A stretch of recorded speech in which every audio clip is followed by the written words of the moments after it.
1 minute.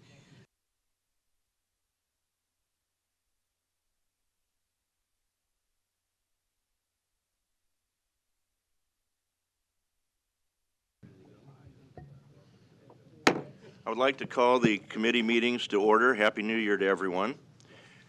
First order of business, I'd like to invite our Vice President of Safety, Security, and Business Continuity, Shane Hunter, to provide a briefing regarding protocols for all individuals in attendance at the board meeting in the event of an emergency. Shane? Good morning. Good morning.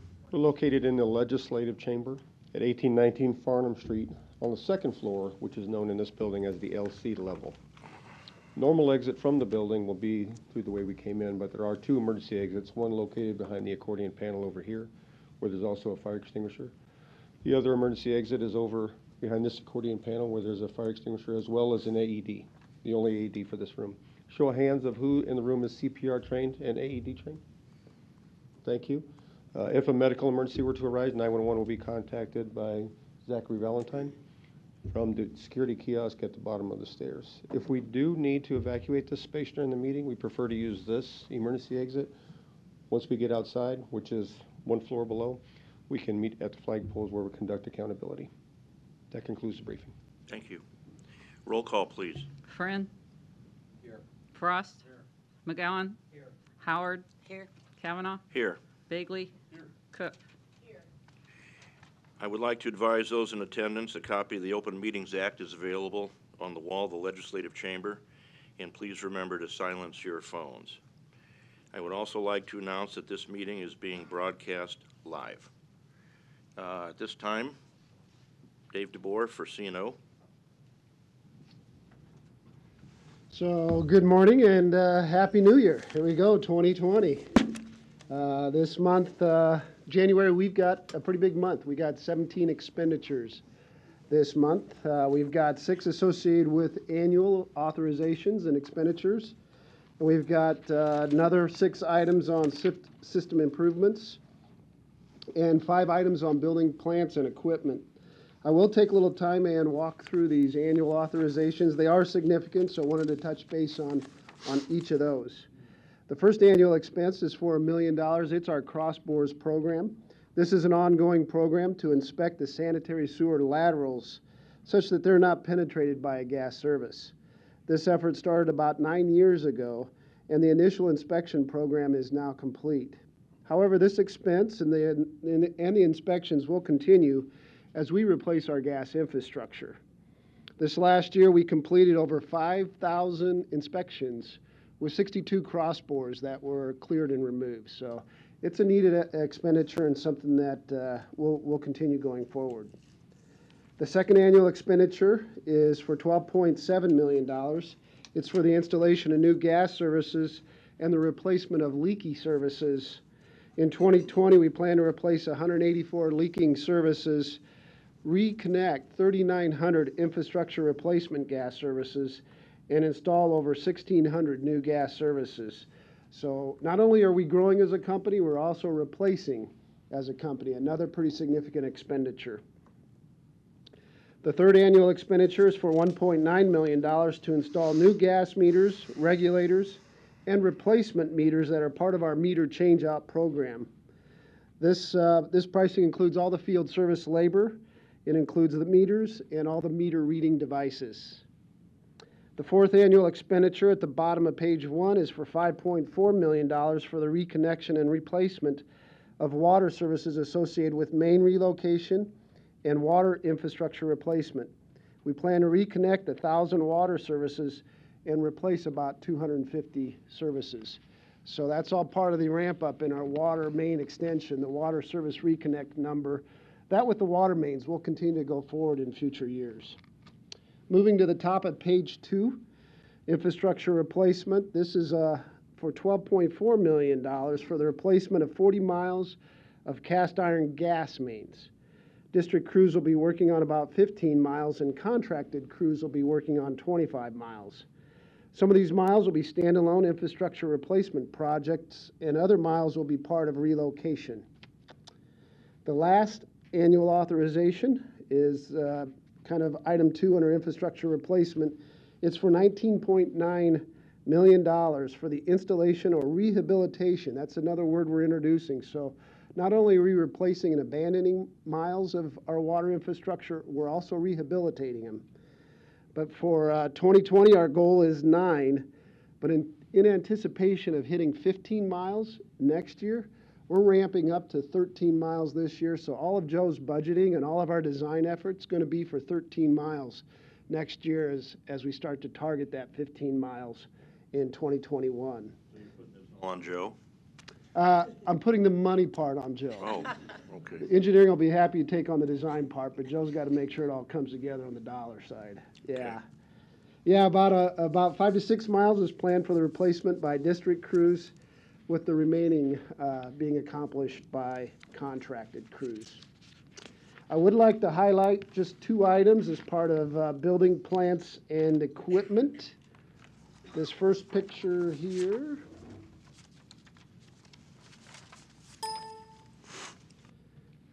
This is a picture of our 36th and Edna plant. This plant is just south of Harrison, or this repump station is just south of Harrison. It was built in the late 1960s, 1966, 1967. There's 3 pumps, and this station produced 1.1 billion gallons last year. As a kind of just as a wrap of our total system, we put out about 29 billion gallons, and this station represented 4% of that total repump load. This station's now over 50 years old, so we're going to be replacing almost all the electrical equipment and some of the mechanical equipment. There's 2 Worthington pumps on the foreground. If you look in the back, you'll see an engine back there too. We're going to keep most of the mechanical devices, but this engine here was made by Climax. It's a manufacturer that got bought out by Waukesha in the 50s, and in 1980s they stopped manufacturing this engine. So our crews have done a really nice job of fabricating and replacing. We've got some wonderful craftsmen that keep these old engines running, but it's time to replace it. And so this engine with the associated switchgear, the motor control centers, we're going to add a new variable frequency drive. We're going to replace all that as part of this capital upgrade. So this upgrade at Edna is $1.3 million. And then the last item I do want to touch base on is the last item on page 3. It's for professional engineering services associated with the West Dodge Street Pump Station. I didn't quite get that closed out, did I? Shift B. All right, there we go. The second expenditure, this pump station will reinforce the water supply to the northwest metropolitan area, as well as provide Zone 3 redundancy during peak hour periods. So that Zone 3, that northwest Omaha area, has a pretty high irrigation load. And during certain periods of the morning, primarily in that 5, 6, 7 o'clock in the morning when everyone's irrigation systems are turning on, we get pretty close to needing some redundancy in and around that area. So this pump station will provide that backup and supplies. The design includes a new building, 4 pumps, 2 VFDs, and associated electrical switchgear. The land purchase for this pump station was approved at the September 2018 board meeting. If you remember, that was part of that Lifegate Church. They had a parking lot that this board approved at that time. The district initiated a request for qualifications and proposals for the design effort. The RFQ went out to 7 firms. We got responses from 3 of them and proposals from 2. And so the recommendation is that we award the design to Olson and Associates. Any questions on this capital expenditures letter? Yes, but just a quick question.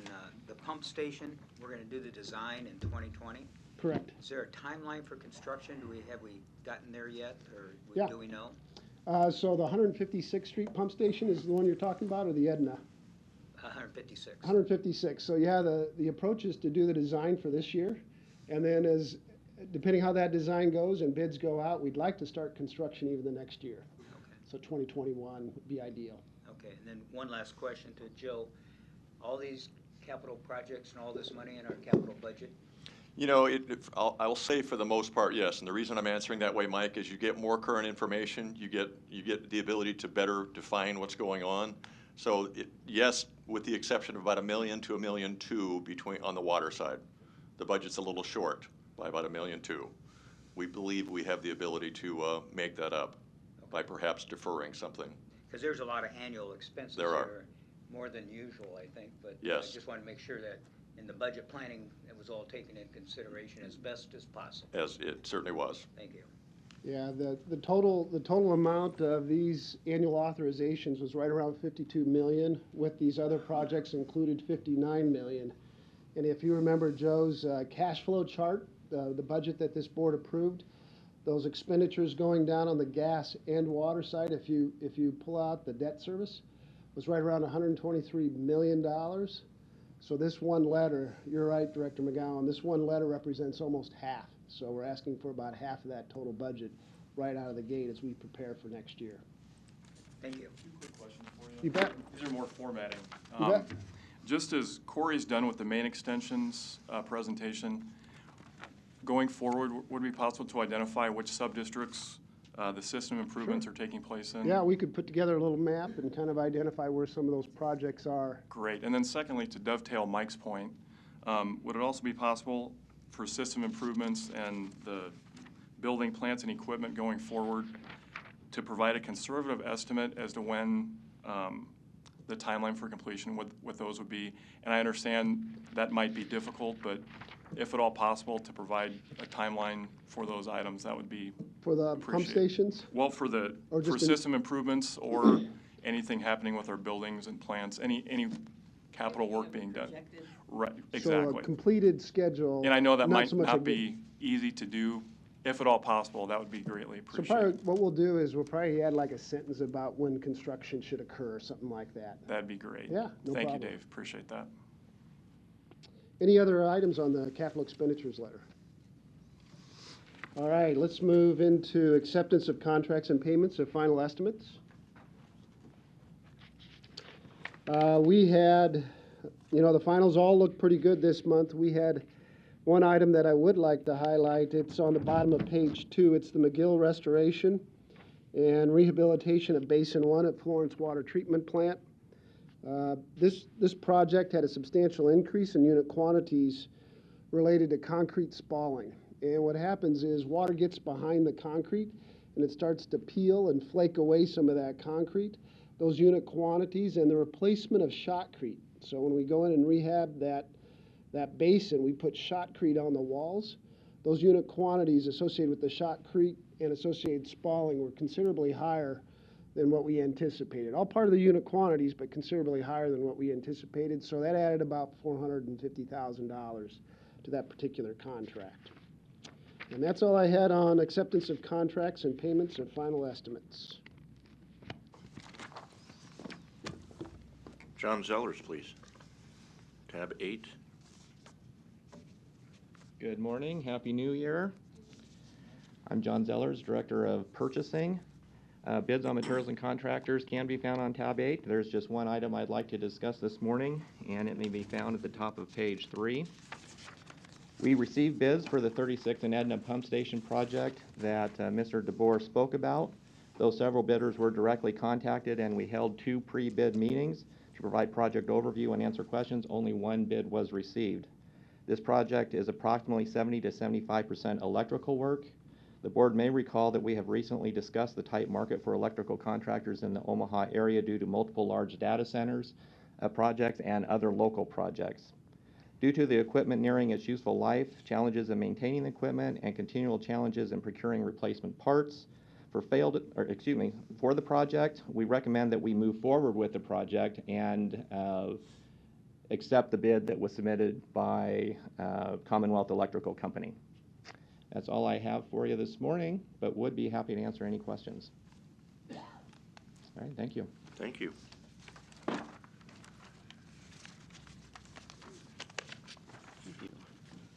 Good morning. Corey O'Brien, Vice President, Engineering and Construction. Behind tab 9, we'll have this month's main extension letter, and we have 4 projects on the letter this month, 1 gas project and 3 water.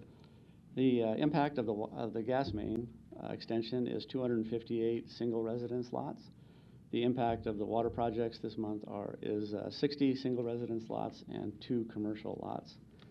I would call your attention to 2 of the projects on page 2. The first being the gas project. This is a main extension to provide gas to the Harrison 210 subdivision at 213th and Harrison Streets. Management's recommending we oversize approximately 1,900 feet of main as a 4-inch main at an estimated cost of about $18,000.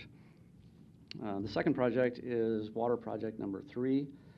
This is the main extension to provide water service and fire protection to a daycare on Lot 2 of the Ginger Creek Replat 1 subdivision at 164th and Pinckney. This is about a 640-foot long main extension in total. The developer is going to be responsible for about 70% of this. The district is recommending that we provide an 180-foot main extension on top of that to connect it in with the system. This will improve reliability and fire flows in the area. So the estimated district cost of our part would be about $23,000, and this cost would be reimbursable to us once other abutting properties develop. Are there any questions? Great, thank you. Bonnie Savine, Personnel, tab 10. Good morning. Well, we wrapped up another year, actually another decade. So to briefly highlight the end of year employee counts, we'll begin with 2018. We had 794 regular full-time employees and 8 regular part-time employees for a total of 802 regular employees. Excuse me. For 2019, we ended the year with 810 regular full-time employees and 4 regular part-time employees for a total of 814 regular employees. 3 temporary employees continue to work at this time also. And we will be gearing up for the summer program, and that will be opening up for applications yet this month. And we'll be looking to bring those students on board in May. Bonnie, could you go over with us what you're looking for? What's the qualifications for the summer help? You bet. The summer program focuses on college students that have completed a year, at least 1 year of college, but we do accept applications for college-bound students, those who have graduated from high school and are at least age 18. And so if we do have room for those students, we do consider them as well. And then we do have 4 categories of work that we open the application process for. We have field survey work, we have labor work, we have clerical work, and we have painters that we use for fire hydrants primarily. So that application process will be available online mid-month, and we will make sure that we communicate that through all of our normal channels internally and externally. Good. Thank you. You're welcome. Moving on to tab 10, here you'll find the wage and or salary increase and ratifications letter. For January, Human Resources is recommending the Board of Directors approve wage or salary increases for 15 employees this month. 10 employees are being promoted into OAC jobs.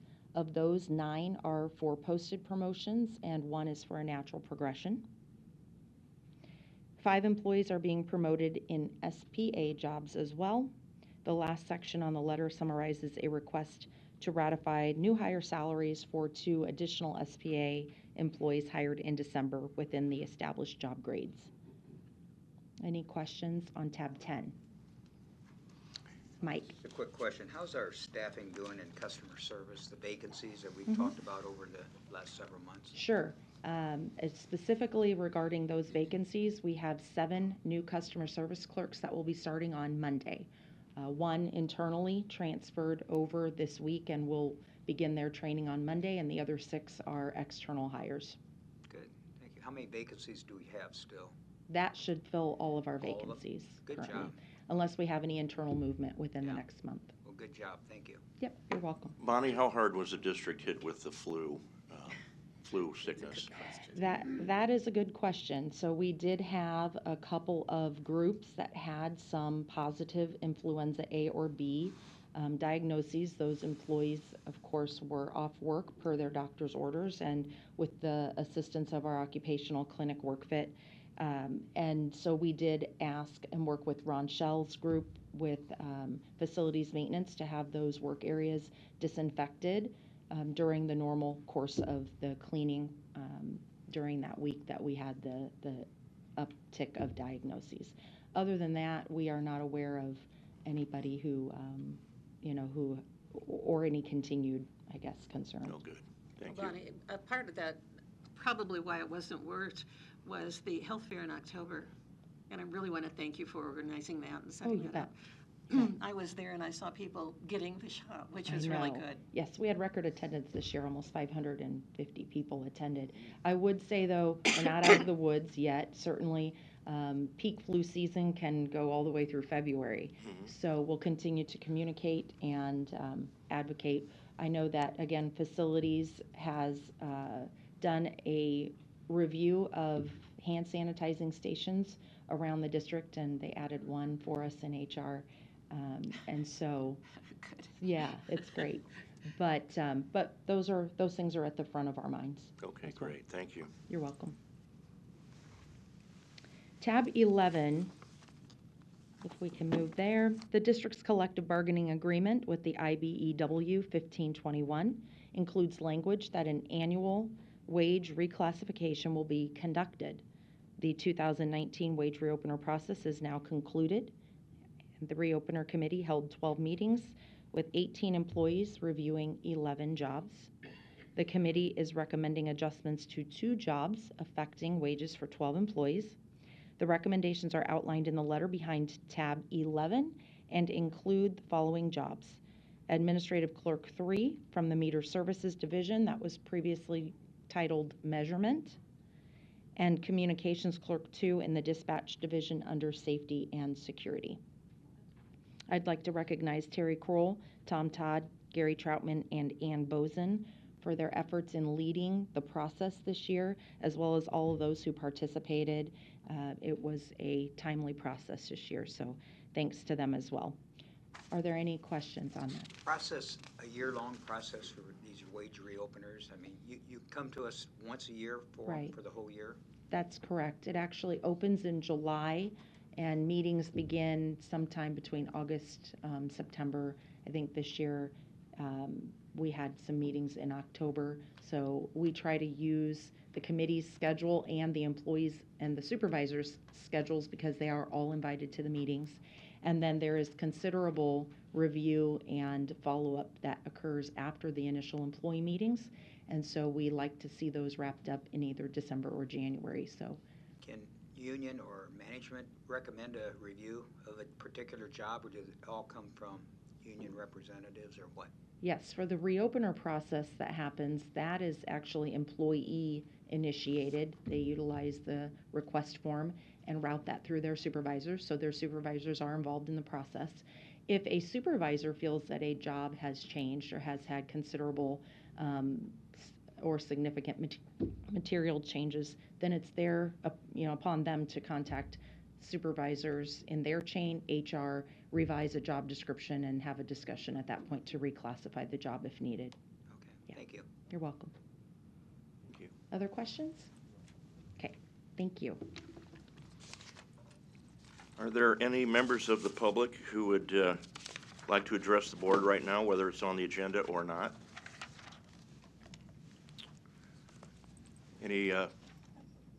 Any staff from MUD that would wish to address the board at this time? Any board members who have something to say? Okay. Question for Jim Knight. December seemed to be rather warm.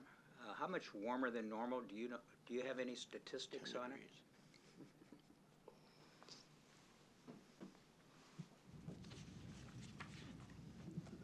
Meteorologist Jim Knight. Yes. Weather map. Jim Knight, Vice President, Gas Operations. Other duties is assigned to I him. got you. December was, heating degree days were about 15% lower than normal, so gas sales are about 10% below budget for December. Okay, So yeah, it's been mild. been mild. Haven't Yeah. used any LNG or any? No. No. No. And Joe, as a follow-up, how far behind budget revenue-wise are we for December roughly? Well, I mean, certainly we're just now starting to close the book, so I can't answer that. I mean, through November, we're very positive to budget, I think, as you're aware. So certainly we don't like to see this, but for the year, we're quite healthy versus budget. Yep, and for December, with the lower revenues, do we reach into the cash reserves? Well, when we did the budget, we were through September actual, and we had very strong October, November, so I suspect not. Okay, Yeah, Mike, October and November, we're stronger than, they make up for what the lower sales in December. oh, really? Oh, yeah. Okay, all right, good. If this trend continues, do you see it affecting the gas supplies and purchase price for next year? Well, it already is. Oh, it is? Oh, yeah, because we're seeing gas prices for January are about $2.35, $2.40. A year ago, they were about $1 higher. I see. Thanks. Thank you. Tim, I have one other question. Sure. Just, not for you, Jim, I'm sorry. Just out of curiosity, how many employees have been relocated to the new headquarters at this point? Okay, can you hear me? Am I on? So, Dr. McGowan, right now it's about 130 people are at the new building, minus the senior team, legal department, and the folks that actually transitioned to the OPPD branch. So it's about 130 right now over there. Good. And they are on the first floor, and the initial feedback has been very positive. And renovations going on the second? Yes, sir. The second floor and the third floor currently right now is just a demolition, ripping out some of the aesthetics and to get it prepared for final move. Okay, Yes, sir. thank you. Anything else? Well, that concludes our committee meetings at this time. We will reconvene at 9 a.m. for the general board meeting. Thank you.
Okay, let's start taking our seats, please.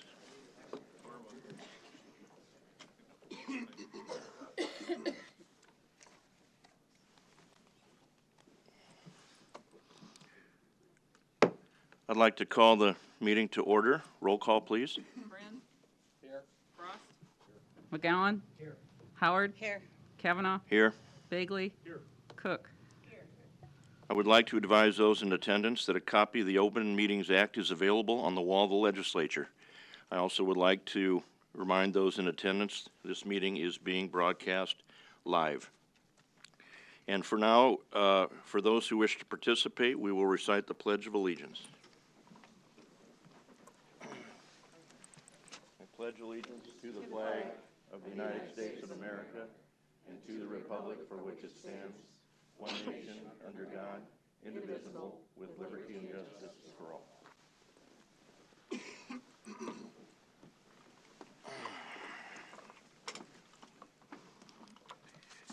At this time, the chair would entertain a motion to approve the minutes for the committee and public hearing and regular board meeting from December 5th. Any discussion? Roll call. Friend? Yes. Frost? Aye. McGowan? Yes. Howard? Yes. Kavanaugh? Yes. Bagley? Yes. Cook? Okay. Item 5, at this time, we will take up the 2020 election for the new board chairperson and vice chairperson. And I would like to take this opportunity to nominate Gwen Howard for the position of board chair. Is there a second? Second. Who was second? Oh, All. thank you. Any discussion? Roll call. Friend? Yes. Frost? Aye. McGowan? Yes. Howard? Yes. Kavanaugh? Yes. Bagley? Yes. Cook? Are we-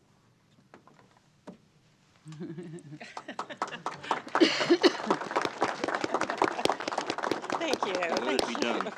Oh, You got to take your own book, though. let me slide that. Oh, And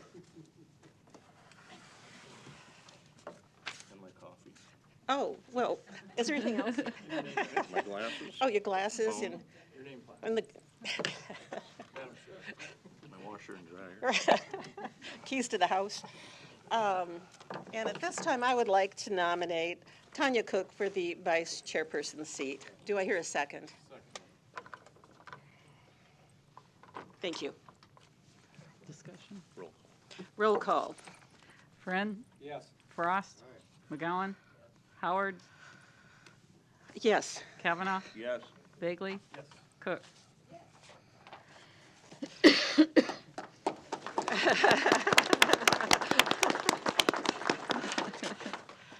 At this time, I'd like to take a moment, and it's my distinct pleasure to thank Mr. Kavanaugh for his service to the district this past year.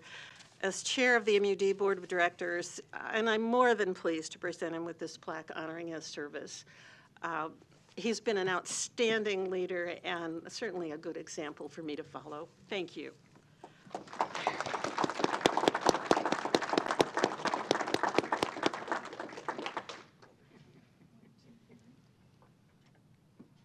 Thank you. Well, thanks, Mrs. Howard. I appreciate the kind words, and I would like to just mention briefly I don't think we've ever had a year with more important things going on and big things happening. The sale of the district building, our move, but none of this could be successful without the rest of the district and the support they've given us.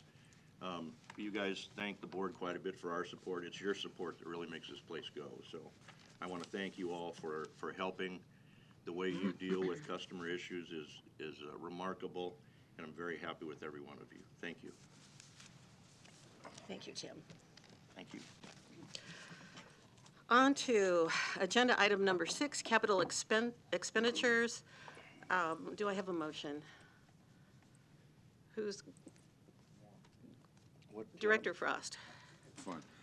Item 6, capital expenditures. These were discussed, and I move for approval. Second.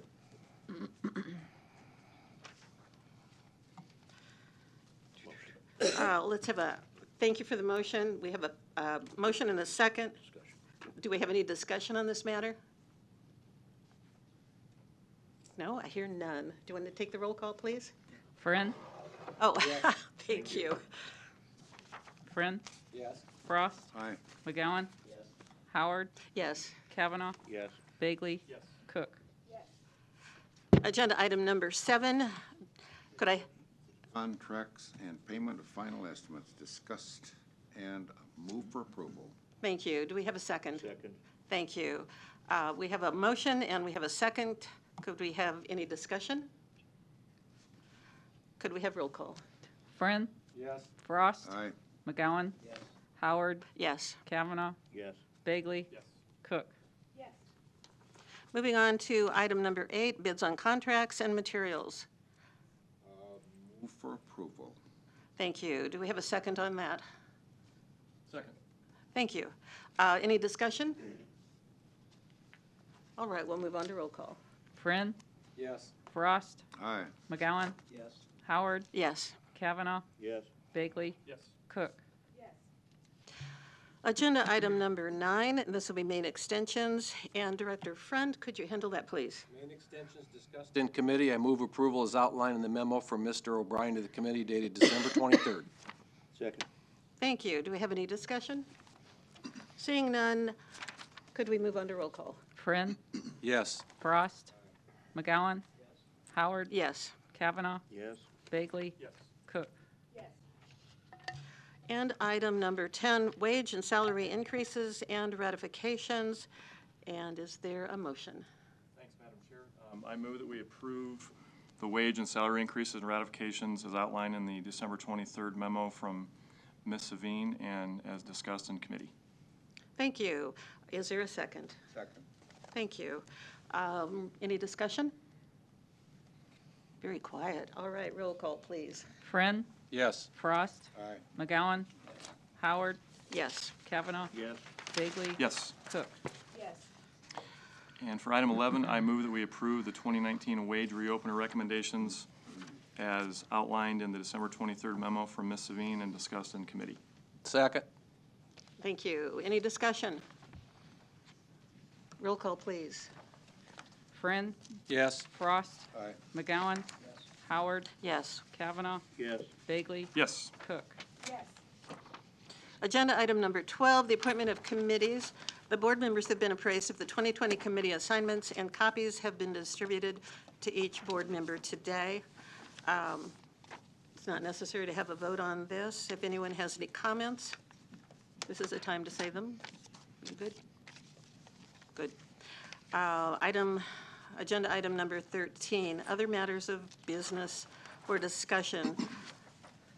And Vice President Sue Lobsiger, I hope I didn't do too bad a job on that. Please, Sue, could you give us an update on customer service? Sure, thank you. Thank you. Sue Lobsiger, Vice President for Information Technology and Customer Service. Thank you for your time this morning. I want to just give you a brief update on the customer service function here at the district. Before I begin, I do have members of our management team here, so I'd just like to do some name and faces and do some introductions for you. First, I'll start with my leadership team. Shalyn Buffum, if you wouldn't mind standing, because I don't think they can see you. Shalyn Buffum is the Director for Customer Service. She's accountable for our call center operation. Delise King is the manager for our customer accounting group. So they're responsible for all customer billing and remittance processing. Make sure all the payments get to the right places. Emilio Libre, he is the manager for our branch operations over at OPPD. And in addition, if you ever look at all of our district materials that are bilingual, Emilio is the one that does that. He does all the translations. So thank you for that, Emilio. And then we have some of our supervisors here as well, if you wouldn't mind standing. Tiffany Mance is the supervisor in customer accounting. Bernadette Armstead is one of our floor supervisors in the call center. And Ramita Walls is our supervisor for the for our quality assurance program. And we also have one of our union stewards and one of our senior clerks here, Kim Plummer, sitting amongst everyone. So, Shalyn and I are going to kind of tag team a little bit in a little update. Shalyn's going to start. She's going to talk a little bit about mission and a summary of 2019, and then I'll follow up with some of the initiatives that we have planned. Shalyn?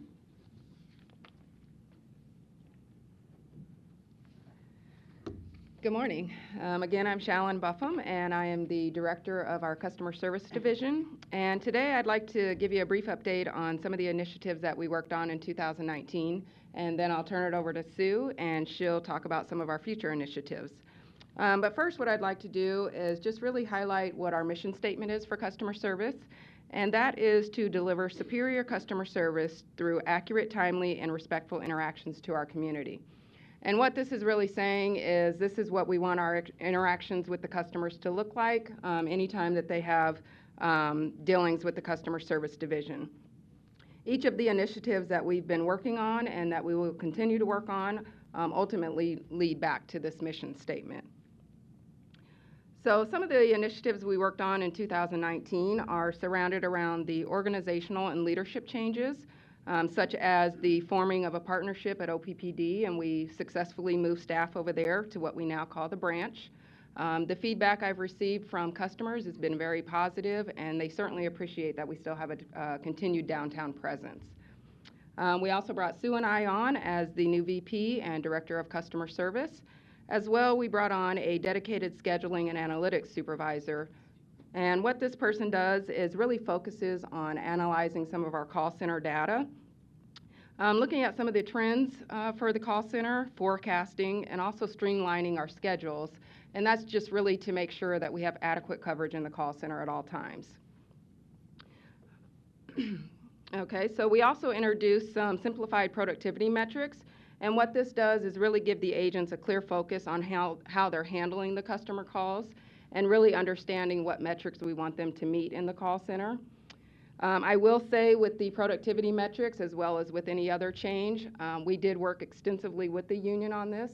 It is important that we have that open dialogue with them, and we want to make sure that everybody is on board. We met also with the employees and some members of senior management, and the new metrics were very well received, so we will move forward with those in 2020. We'll also make sure to involve the union and have those discussions with the union for any future changes or improvements that we would like to put in place. In addition to the simplified metrics, we also rolled out revised incentives to the call center, and this is really just a way for us to continue recognizing some of the top performers in the call center, as well as making sure that the employees are feeling valued and appreciated. And to improve productivity and call quality, we introduced a searchable engine for the reference and training materials of the call center. And what we did with this is we moved all of the training documents out into an open text format, and this really helps streamline the process for the customer service agents and really gives them a faster and easier way to retrieve that information while they're on the phone with the customer. It's kind of similar to a Google search. We also have efforts that are underway to simplify the IVR options, and this will contribute to one-call resolution as well as improve the customer satisfaction. And along with hiring of a dedicated supervisor for the scheduling and analytics, we've also initiated due diligence of a scheduling tool, and what this will do is help us streamline the scheduling and offer more flexible scheduling options. Right now, this process is a manual process, so we definitely would like a scheduling tool that'll help streamline that a little bit. And last but not least, we've also introduced customer service forums. And what this does is really gives the employees an opportunity to engage with senior management and help build those relationships with Sue and other members of management and really keep that continuous dialogue going. So these are some of the things that we've done in 2019. We have made great progress, but we do have a lot more that we want to do in 2020 that Sue will talk about. But are there any questions I can answer about any of these initiatives? Mm-hmm. What is IVR options? The interactive voice response. Oh, okay. Mm-hmm. I didn't know that. And then could you give me a couple of examples of the metrics that you're using? Sure. The metrics, we simplified it down to 4 metrics for the employees that we want them to meet, and it's about their talk time, their percentage of wrap-up time, their work time, and then also the average number of calls per hour. So those are the 4 metrics that we've sent out to them that we want them to really focus on, and it's really about how they're handling that phone call. and how much time they're spending on the phone with the call or with the customer. Thank you. Any other questions? Say job well done this year to all of you. It's a Thank tough, you. tough job. Nobody's calling because they want to wish you Merry Christmas. So dealing with customer problems is a challenging thing, and you're doing a great job. Well, thank you. I appreciate that, and I would certainly extend that to all of them and to the agents as well, because I certainly can't do it myself. So. Kavanaugh has said, it's so important because you're the voice that they hear. And Yes. people talk to their neighbor and say, I had a good experience. Yes. Hopefully, we Yes. want them all to say that. Yes, So we do. thank you so much for keeping that in mind. Thank you. I appreciate that. Any other questions? All right, I'll turn it over to Sue.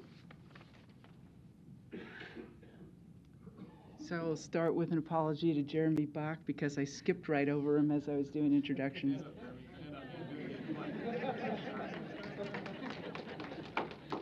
Jeremy is accountable to the scheduling and analytics, so he is our time and numbers guy. So I want to talk about initiatives. We've kind of looked at our initiatives around 4 key pillars: customer experience, leadership, employee experience, and productivity and efficiency. And again, back to mission. Some of these initiatives cross some of these pillars, but I don't think that we do justice if we just focus on one area. So our initiatives are spread across these 4 pillars. In customer experience, certainly the customer service department at the district is not the only one that interacts with our customers. Many of the departments at the district does, but customer service obviously is a key player. And we think often when we talk customer service about the call center, but we interact many different ways.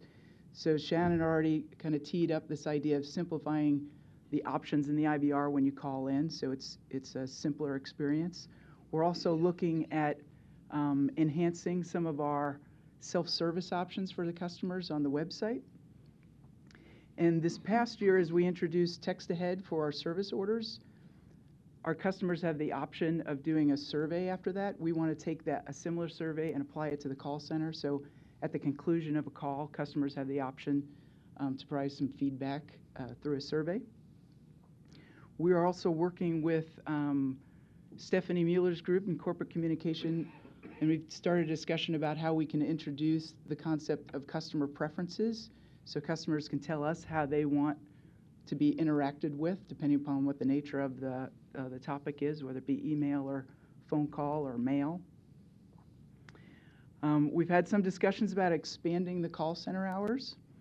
A lot has to go into doing that, but I know when I first arrived here, some friends of mine said, "Oh, you're working at MUD. When will I be able to talk to someone after I get home from work? Because I don't have the opportunity during work." So it's not simple to do that, but it's a goal where we'll have a lot of homework to do to get there. We'll be working with HR and the union on if that's feasible and how we would do it. Also, under customer experience, we're looking at introducing the idea of customer chat. So you can chat instead of phone call or email. Under leadership, we're looking at automating some reporting. So we give you numbers all the time. It's very manual in what we do. We want to automate some of that work, introduce dashboards so people can see those KPIs on a regular basis. We're having some discussions about developing a leadership development program. So we want to be able to coach and mentor our staff and encourage them and provide a good climate. I think the way that you do that is focusing on your leaders and developing leaders. And then finally, we are looking at how we collaborate with industry peers. So we've tipped our toe in that we've already reached out and had discussions with the customer service folks at NPPD, LES, and OPPD. So when Shallon starts talking about our productivity measures, we kind of bounced ideas around with them, how they do that, and what works for them and what doesn't. And so that's been very well received. They're all looking forward to continued conversations like that. Under employee experience, right, we don't have a good customer experience if we don't have a good employee experience. So we're looking at how we might be able to introduce different scheduling options, provide some flexible scheduling, good work-life balance. Developing some cross-divisional training opportunities. So what does this mean? One of the observations that I have made is as our new class starts next week, they're going to go through 12 weeks of training, and they get a broad view of everything that happens at the district. But it's within the customer service function, and then they sit down and they go to work. And they really don't see much beyond the walls of the call center. And so I think an opportunity for them to better feel part of the district and how they connect is to provide some of those cross-divisional opportunities. And then, of course, as we move to the new headquarters, we want to leverage that so we have a good working environment for our staff. And then finally, under productivity and efficiency, we have two different call systems in the district. So ACD is our automated call distributor, and we're looking at how we can consolidate that while we also look at the scheduling tool that Shalyn mentioned. So we don't have a large staff. Scheduling is manual and it's manageable, but if we look to expand hours or provide some scheduling options, a scheduling tool that can look at your history of calls, call volume, and help you do that scheduling, I think could be very helpful here. Delise and I have had some different discussions about enhancing our collection activity and looking at options of what we can do there. We'll also have discussions about expanding our QA function so we have good feedback for our staff. And then we want to execute a campaign around paperless billing and self-service. So we encourage our customers so that they're aware of other options and it doesn't always require a phone call. So those are some of the things that either are underway, we've started due diligence on, or we have started discussions about what we want to do in the coming months. What questions do you have? Good. So I just want to thank you and your team for doing a great job. And as we know, it's a very challenging position and a challenging place to work. One thing I do want to emphasize, though, I know we as a district like to hit those KPIs. And I think there's a balance to be had between the quality of work that we do and the quantity of work that we do. Absolutely. And with regard to our employees, it's a stressful position. In discussions I've had with current and former employees, a topic was raised about when you have a disgruntled customer and you have a difficult customer to deal with. What efforts are being done with our employees, either through training or guidance, to help the staff decompress from a stressful call? Are they encouraged to get away from the phone for 5 minutes? What's Yes. being done to make sure our employees are coping with those stressful calls? So absolutely, after a stressful call, you'll see people just stand up, go for a little walk, go to the break room, take a breather before they take that next call, absolutely. And I think part of, when I talk about leadership development, it ultimately ends up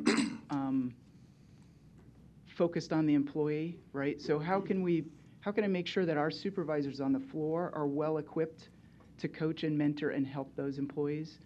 So I'm really starting there with the ultimate goal of ultimately helping our employees. That sounds great. And one thing I want to make sure of is that when a supervisor sees an employee walk away from their workstation for 5 or 10 minutes, that they don't grab them by the ear and say, oh, those KPIs, you need to get back here and get on the phone and take more calls. There's a happy balance to be had, and I just want to make sure that that is seen through. Absolutely.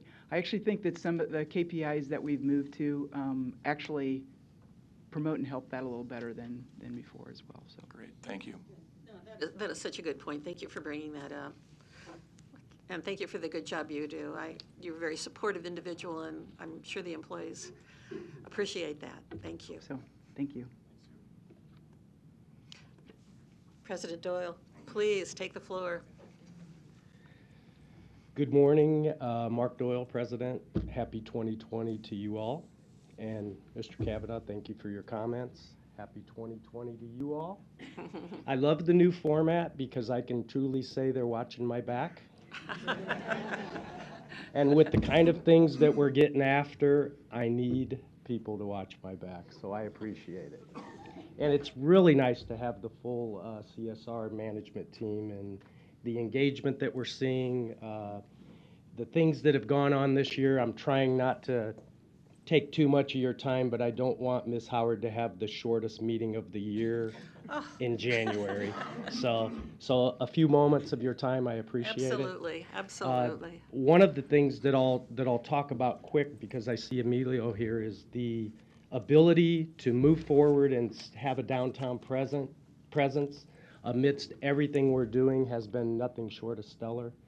We've created an environment over in the lobby across the street where if you walk in, it's such a positive, energized atmosphere. There's something that happens now and then that you can't plan, and to watch the OPPD employees and the MUD employees, you know, we talk about the MUD team, and I'm sure they talk about the OPPD team. They're all talking about the downtown public utility team, so thank you all for that. That was not easy. These things may look easy, but they really do take a lot of dedicated hard work and great attitude, and try to overlook the things that may not make everyone happy, so I can't, hats off. Nice work. So as we get into 2020, Mr. Kavanaugh mentioned that we had a big 2019, and we certainly did. We're going to have a more challenging 2020. Of course, we're moving the downtown headquarters, and that's on track to happen this year in a well-managed way. We'll do everything we can to expedite and create workspace for our employees that we've never dreamed of, really. So I know we have a downtown headquarters to move, but it's really about a facilities master plan. And I think you'll see in our capital budgets that we're addressing that. We're going to go forward responsibly and effectively to optimize all of our facilities to do the things we do. And what do? We provide safe, reliable, cost-effective, life-essential services to this community, which are high-quality water and natural gas. So we're going to continue with the gas infrastructure replacement, but it's bigger than that. As you know, we have a master plan on the gas side that includes some things that Mr. Knight, our meteorologist, has referred to. Our study of our vaporization and liquefaction options at LNG and how that affects everything we do on the gas side. This is as big as anything, even though we don't talk about it as much as maybe, we talk about it a lot. I'll back off on that comment. I would say that employee and public safety is number one. It always will be. I'll just leave it at that. We'll do everything we can to make sure that safety of our employees and the public are first and foremost in everything we do. This will be the year of ramping it up on employee engagement and workforce development. And our attrition numbers are going to remain high. We know this, so we need to get after it. And one example is the training initiatives that were mentioned earlier. It's not just the call center, though. It's everywhere. It's field service. It's construction. It's the back office. It's everywhere in this company. It's a challenge, but it's also an opportunity. But we need to ramp up the way we train, how effective we train, and how quickly we provide these opportunities to our employees, because the good news is our employees have stellar opportunities in this utility if they choose to spend the rest of their careers here. We have some daunting tasks. I haven't mentioned water yet, but Dave knows I'm going to. So I think there's an old saying that it's going to get worse before it gets better. And I'm no more cognizant of that. I'm more cognizant of that than I ever have been. We've made some major strides on getting after our water infrastructure problem. I think we're going to have a record year of disruptions in our community with water emergencies, which otherwise known as water main breaks. It's not a surprise to us, but keep the faith, and I know what we sell is confidence, and you mentioned earlier, Ms. Howard, about our neighbors talking to each other. It's really important that when they do talk to each other that they talk confidently about us, because we want to remain the best choice going forward as our community's public utility. So I'm not going to reiterate the things that have gone on the water side, but I feel like we're in a better spot than we have been in a long time to get after this, institutionalize some processes in terms of innovation, new products, the way we handle it, the analytics we're going to use, and everything that's involved in that. And we're talking to utilities all over the country. We're not alone, and we all do things better than each other, so we do share a lot of good information.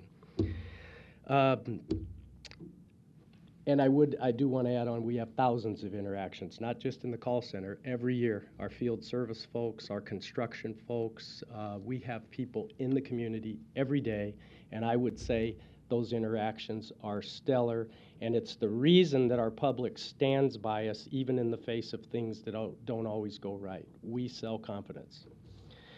Now, I would like to mention that it's Raid's last board meeting. Stand up, Mr. State. You don't have to stay up long. I want to thank Raid for his service to the district. You all know Raid. He's been here since August of 2009, is that right? Came in the IT group, formerly was with SAP America as a senior portfolio consultant and ConAgra Foods in various capacities, which brought him to Omaha. And if you know Raid, you know he's from Philadelphia, right? And you know what's happening in his house right now other than working at MUD. It's the Philadelphia Eagles. We don't have sports teams like that around here, so I've become an Eagles fan just by osmosis. A lot of things have occurred that Raid's been involved in. A couple of them that I'd highlight would be our implementation of GIS and electronifying millions of records, and the connection between GIS and our open text document solution. These are things that other utilities are working toward, but they don't all have because they don't just happen. I would say there's a direct correlation between Raid and many others in the room with our 2-hour window. We are delighting our customers with the 2-hour service window. We're leading the community in that regard. The text ahead option where customers can opt in and get a text 24 hours before their service order begins, and then again when the technician heads to the home, is leading the community. I don't know if we're the only leader, but no one compares to that. That delights our customers. To add on a survey to that is wonderful, so we can find out what our customers think and make sure that their confidence is what we think it is. We'll do that in the call center also. And click scheduling is part of that helped underpin the ability to not only provide a 2-hour service window, Mr. Kavanaugh, we're going to call it the 2-hour, well, I'll stop. But we're going to quit talking about it because now it's just standard operating procedure. But thank you for your push and the whole board on those sort of things. It also allowed us to reduce our average emergency response time, and that is very significant. We've gotten better. It's taken some time, but hats off to the board for supporting us, to the entire MUD family for doing the work it takes to do that. Our community is safer because of that, and our services are more reliable because of that. Raid's also helped with establishing the facilities master plan that we tend to talk about moving the new headquarters, but there's so much more to it than that. There'll be a day where you can look back to Omaha and see that we have a world-class training facility for our folks for gas and water and our tactical village and those sort of things that are not just nice to haves. We have an obligation to the public to make sure that we're upping what we do on training and preparing our employees for the future. And I would say he's been a key resource for me just in general and helping to lead the charge with our new look at going down the road with water like we are. This is not a simple thing. It takes reorganization. It takes some retooling, putting people in positions that are different than they were in or that they expected to be in. And always there to lend a little moral support when I get down and feel a little lonely. Not that that ever happens, but these are daunting tasks.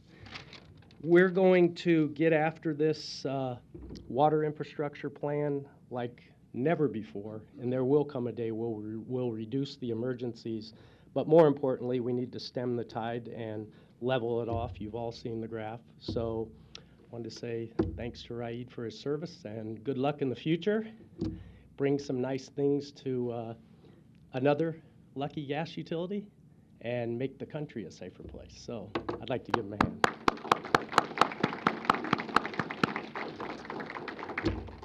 Your ongoing support is invaluable to us, and your customers, I know they appreciate you. And once in a while, we do get a Merry Christmas on the phone. Is that not true? I think we do, because we have such nice polite agents in the face of everything. Great questions, Mr. Begley. We know that there is a little bit of a psychological impact of those kind of calls. Some of those make their way to me. I just keep smiling because we're here to do what we do. Any questions for me? Thank you for giving me a little bit of time. And congratulations on the... Your vision is 2020, by the way. It's 2020. It always has been. I've been the lucky one. Yeah. And congratulations, Thank Chairman you. Howard Thank and you, Vice President Chairman Doyle. Cook. I don't think anyone's ever had, now I spent almost 2 decades with Mr. Frost on the board. I don't think we've ever had everybody placing a second. That was kind of nice. Well. Thank you. I noticed things like that. Anyway, thank you very much. All right. Thank you, President Doyle. Do the board members have any further comments? I just want to join Mark and the rest of the board in wishing Raid and his family the very best. You will be truly missed. You've added great value to the district, and I've enjoyed working with you and your friendship. Best of luck. Thank you. I hope you take the same energy level that you've demonstrated with us. They are going to be very happy for the newest Raider fan in town. Well, and I'd like to follow up by saying thank you so much to our friend, Raid Stanley, who's done a good job. And I'm so glad I got to know you. And Thank you. thank you for driving me over to the new building so that I could look at that. And you're very much appreciated. Thank you. Thank you. Thank you. All right. Do any members of the public have any comments? It's very quiet here. All right. Do we have a motion to adjourn? Second. Thank you. Any discussion? All right. Could we have a roll call? Friend? Frost? McGowan? Howard? Yes. Kavanaugh? Yes. Bagley? Yes. Cook? All right. We are adjourned. I feel like